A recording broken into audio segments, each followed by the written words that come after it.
Part 3. Questions 21 to 35. In this part, you will hear 3 talks, lectures or conversations. The talks, lectures or conversations will not be repeated. There are 5 questions for each talk, lecture or conversation. For each question, choose the right answer. A, B, C or D. Questions 21 to 25 refer to the following professor's lecture. First, take some time to read the questions 21 to 25.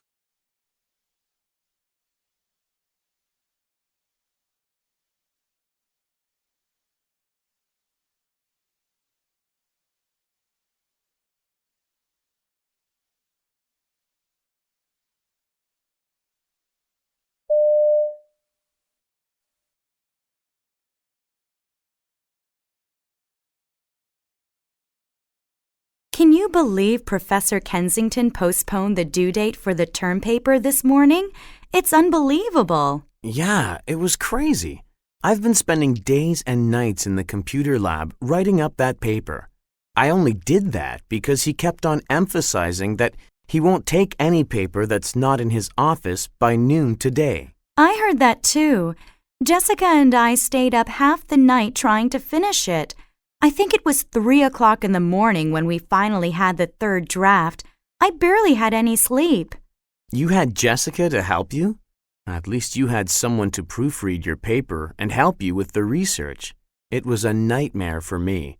I didn't even have time to proofread my paper. Well, I'm really upset that Professor Kensington was so inconsiderate.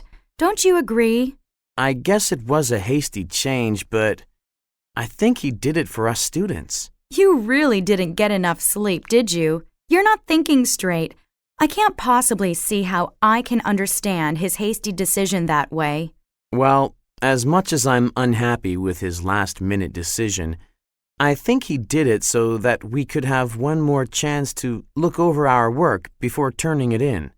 Besides, an extension of 2 days isn't going to change anything drastic in our papers. I suppose.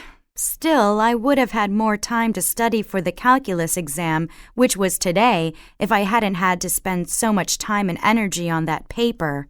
Oh well, at least he didn't tell us to hand it in earlier. That's right. Anyway, I'm not going to spend another 2 days on the assignment. I'm handing it in after the next class.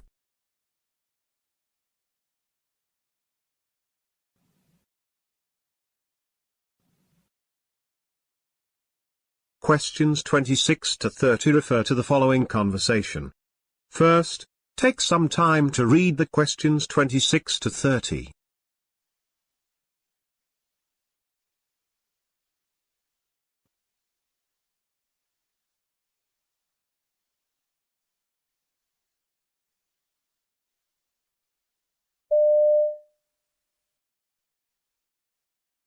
Professor Atkins, could I get some help with my chemistry lab?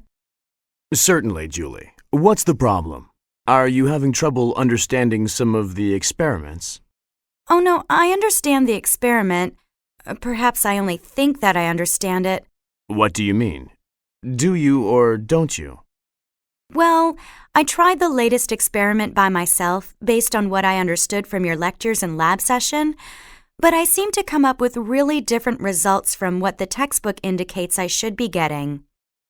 That certainly is a possibility. Remember, the textbook tends to give you an ideal explanation of the experiments, but in real life, any number of factors can cause you to get results that might not be the ideal or preferred outcome. Oh, that's good. So any result is acceptable? No, of course there is a range. For this particular experiment, I'd expect your answer to be within, let's see now, perhaps 4 or 5% of the textbook.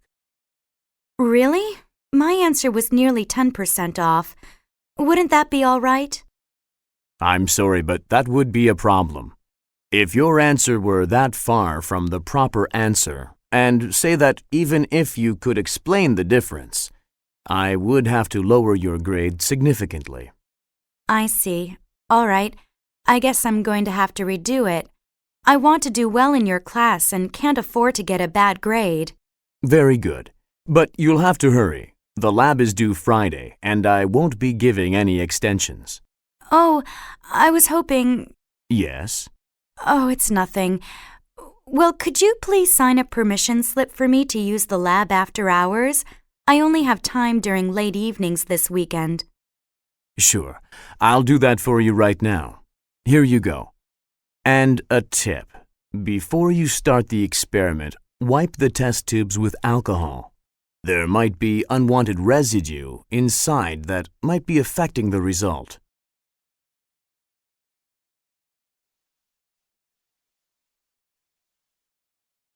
Questions 31 to 35 refer to the following professor's lecture. First, take some time to read the questions 31 to 35.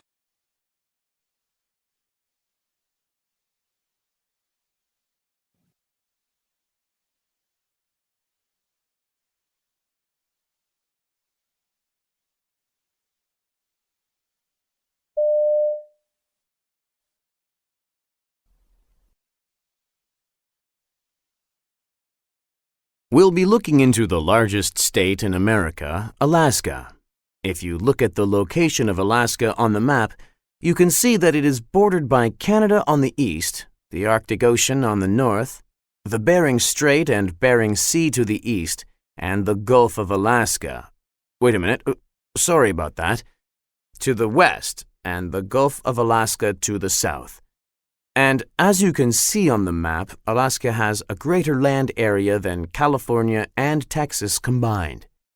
Now, although there are many cities in Alaska, the population is so low that an average number of students in a middle school classroom is only about 10. You can imagine many desolate small towns scattered around Alaska. It's probably because roads and railways serve only certain portions of the state. So it's natural that Alaskans rely heavily on airplanes for transportation, since many parts of Alaska are accessible only via air.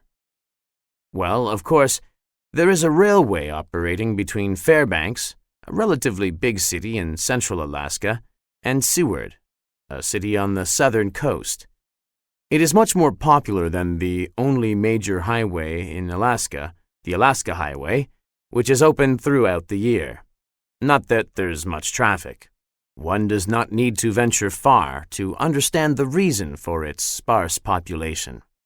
Even though cold climate and other factors make most of Alaska a less than desirable location for farming, agriculture is conducted in a few areas between Fairbanks and the southern coast.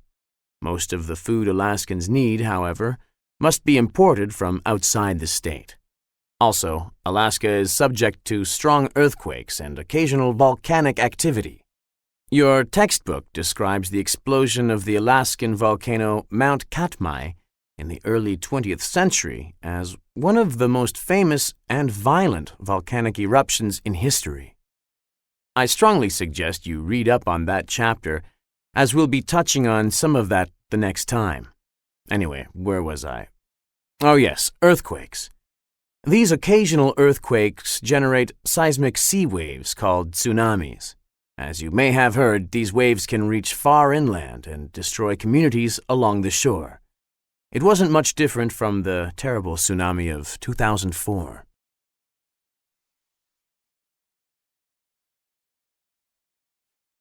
This is the end of the listening paper.